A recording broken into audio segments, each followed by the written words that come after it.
They need something that can be more up-tempo, you know, lower CD in terms of your initiation potential. They do finally land the kill on Y. Could not salve through that. And save on Lina. He plays this hero obsessively in pubs. Like, this is his hero that he spams. And he's certainly putting in work. They've been in some trouble at the bottom lane while Ame is being chased down in the side lanes. Okay. It seems like LGD's woes in the laning phase will continue and go on and on and on. And once again, it's going to be a question of whether or not they can make that recovery as both the cores do die in the side lanes. I know he's won games on Clinks, but I think for his team, they prefer him on this, you know, more space-making playmaker than on Clinks. Like, give Ame Clinks. I like this move.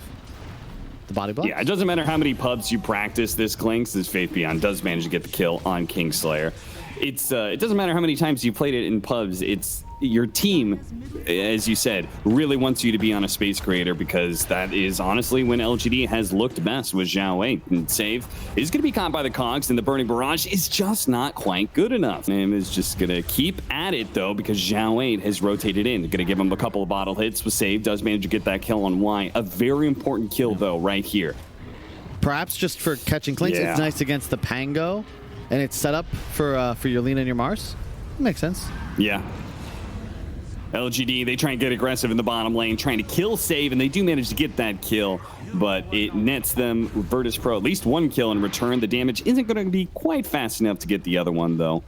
Y is going to show himself. GPK pops out in range of the Viper Strike, and that will definitely be a kill, as the cogs, if anything, just sets up Y for a faster death. 8-3 now to the favor of VirtusPro, as they look to take this tower at the same time as Kingslayer continues to deftly dodge in this bottom lane. He's got himself level 6, so he's going to probably need to use it here in order to get out. Nice Curse does actually catch the Keeper of the Light inside of it. Yeah. The only thing missing right now is that PSGLGD, they only have that single Ancient stack. Not quite good enough. Save, really good positioning, but a Death-Pacted Clinks is really hard to burst down. Faith Beyond, a lot easier. Yeah, way easier. I love Save on this Lina, man. This has been a really nice performance so far. Obviously, just kind of owned last game. Some big solo kills on Ame. Looks like Y is once again gonna go down. I mean, what can you do, right? You're a Clockwork. You're level 4. That is your job. We'll see. We'll see how it goes on later in the game. Swap back into the cogs. Nice combo. That was very nicely done with Q adding in with the solar binds. That is going to be very cute. That is going to be some powerful combo, because last time we saw like the swap back with the Earthshaker being able to Fisher. Oh, Rod of Atos, it's revealed. Ame, not expecting that, is going to die to it. And then Lina pops over. Didn't even need the Laguna, and still finds the kill. Now got his level 6 after that kill, and he'll use it to show up against GPK. The Winner's Curse actually stopping the roll-in that they were looking to get the kill onto GPK. Zhao Wei is going to chase after him, but the Rolling Thunder is going to run out. So they're going to have to go for Save instead. GPK thinking about returning fire, and he can. Mars is coming. He can bait them in a little bit more, and then all of a sudden DM shows up, hits the arena, hits the spear, the swap back. It still actually pins Zhao Wei outside of the spear, outside of the walls rather, but instead they're going to get Faith Beyond. If you'd won his lane, for example, then you'd be afraid of the swashbuckle damage. Top lane, they're going to go for Jin Q here, as Nightfall was slowed down a little bit. So he's going to be able to pop his wand and has the Sunder just in case. Faith Beyond's going to go for the swap back, saving Jin Q's life and being in an offensive position to kill Kingslayer. Ame is going to continue to hunt, but Nightfall is already TP'd away. You don't see this as often on the support coddles. Yep, and they need that magic damage burst, especially to be able to kill Nightfall, which they do get him. Beautifully done. They do have the arena coming out from DM. That's going to be able to get the kill on Y, unless Faith Beyond is willing to exchange his life for support. It seems like that is going to be the case, but they can still fight on. Ame's going to be caught inside the Winner's Curse. Doesn't last long, though. No heroes around. He does get pinned to the wall. GPK is here to be able to finish him off, and he's got him. Rolling Thunder on in to be able to clip Kingslayer. Catches Save on his way out, as Zhao Wei's going to roll away.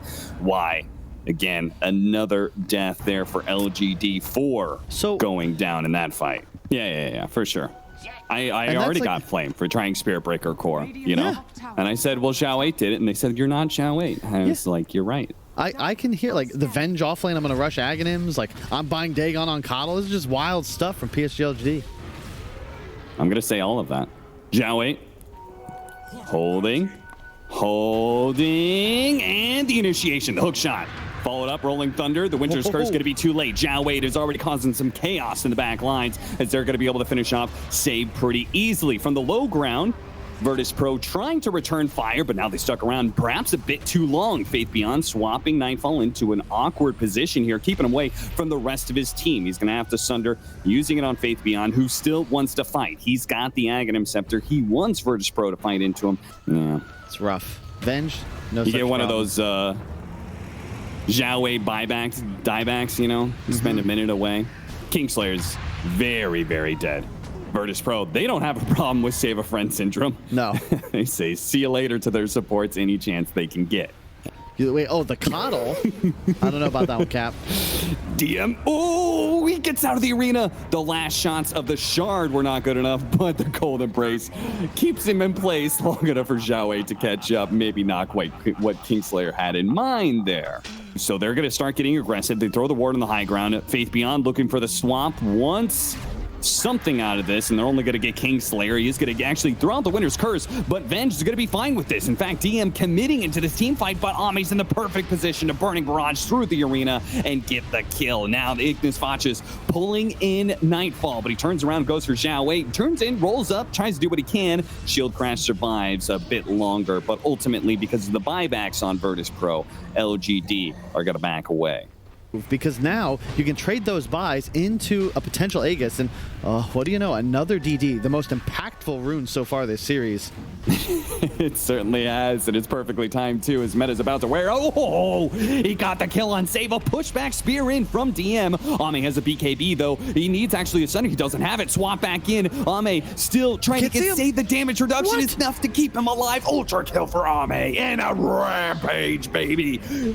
LGD, you thought they couldn't contest that, Roshan, but now it's diebacks on 3 members of VirtusPro and a free Aegis for Ame. Ignis Fatuous, barely off the mark to be able to pull Nightfall to the other side of that cogs, but Ame, he finds Kingslayer on his way out to try and save his Terrorblade, not knowing that he was the one in danger. GPK does manage to kill Faith Beyond, but it doesn't matter. Remember, that's illusion that swaps you back into death and now positions him into the back line. Stuns up Save while Ame delivers the damage to be able to push back the rest of VirtusPro. Oh, they spot him. Rocket Flare. It hits DM. Ignis Fatuous right there, and DM's not getting away. He thought he could just, take one of those side lanes, take a creep wave, hide in the trees. He is so farmed. Oh, and Save. He gets spotted by 2. LGD is everywhere right now. VirtusPro, they just cannot catch a break as the battery assault's going to be there. Save's not getting out. Don't even try leaving your base. That's what LGD is saying. Without Save, they seem a bit skittish to take a fight, but the fight's going to happen anyway. GPK, he's going to be swapped back in. Faith Beyond's in deep. Y in even deeper underneath the tier 4s, but they're both able to get out pretty easily as GPK is not going to be able to keep himself alive. The Cold Embrace is not good enough. DM throws out the spear and keeps Ame out of this fight for now. But Nightfall, he's having a hard time finding a target. He's got the Sunder ready to go. As soon as he kills this Venge, he's going to turn around and Sunder his own teammates back to the base, back to the fountain, but he can't get out. He's going to get swapped back in, and he doesn't have a Sunder this time around. This time around, he's going to be bursted. The Winter's Curse was nice, but ultimately, without their carry, how can they hold on here? Save's going to TP in aggressively, see if they can actually kill Ame without the Terrorblade. They see it's a foolish try as DM swapped out of the Burning Barrage, but it doesn't matter. It's into the Ignis Fatuous as both him and GPK are lured into their deaths by that floating light, straight into the clutches of Ame. Damage output far too high, and I can understand like resetting cooldowns, but the fact that you get an extra swap as well when you go to illusion form is just nuts. Like, he wants to die at a certain point just because of how much stronger it then feels. Like, you just get bonus abilities, bonus move speed even. They're going to get a full-out Megas before Terrorblade is even back up. Daedalus complete, 4,700 HP on Clinks thanks to the 25 talent swap back. Nightfall pops his BKB instantly. It's such a good way to be able to force, because you've also got the damage reduction as well. So it's not like Faith Beyond dies easy in that first life. He just goes in, it forces out the BKB, doesn't even trade away his first life of 2. Yeah, it's a great point. And I got to say, PSGLGD, you're likely headed to the finals. Make Ame your Soul Clinks player. I like the Gleipnir as an item, but not first. The fourth item feels way stronger and just near incredible. It's perfect. Cute combo attempted there by the Mars and Winter Wyvern. Cold Embrace while Bulwart. Trying to draw the damage away from Ame, but he's going to keep on this damage onto the Ancient to finish out this series, to force VirtusPro out of this tournament for ESL 1 Fall. They are going to the grand finals. Beautiful stuff from LGD. God, you'd think that they'd be taking a tournament off. You'd think that with a stand-in, with their coach playing with them, that, you know, like maybe this is the tournament, we don't have to go to the finals, but they are too damn good for sure.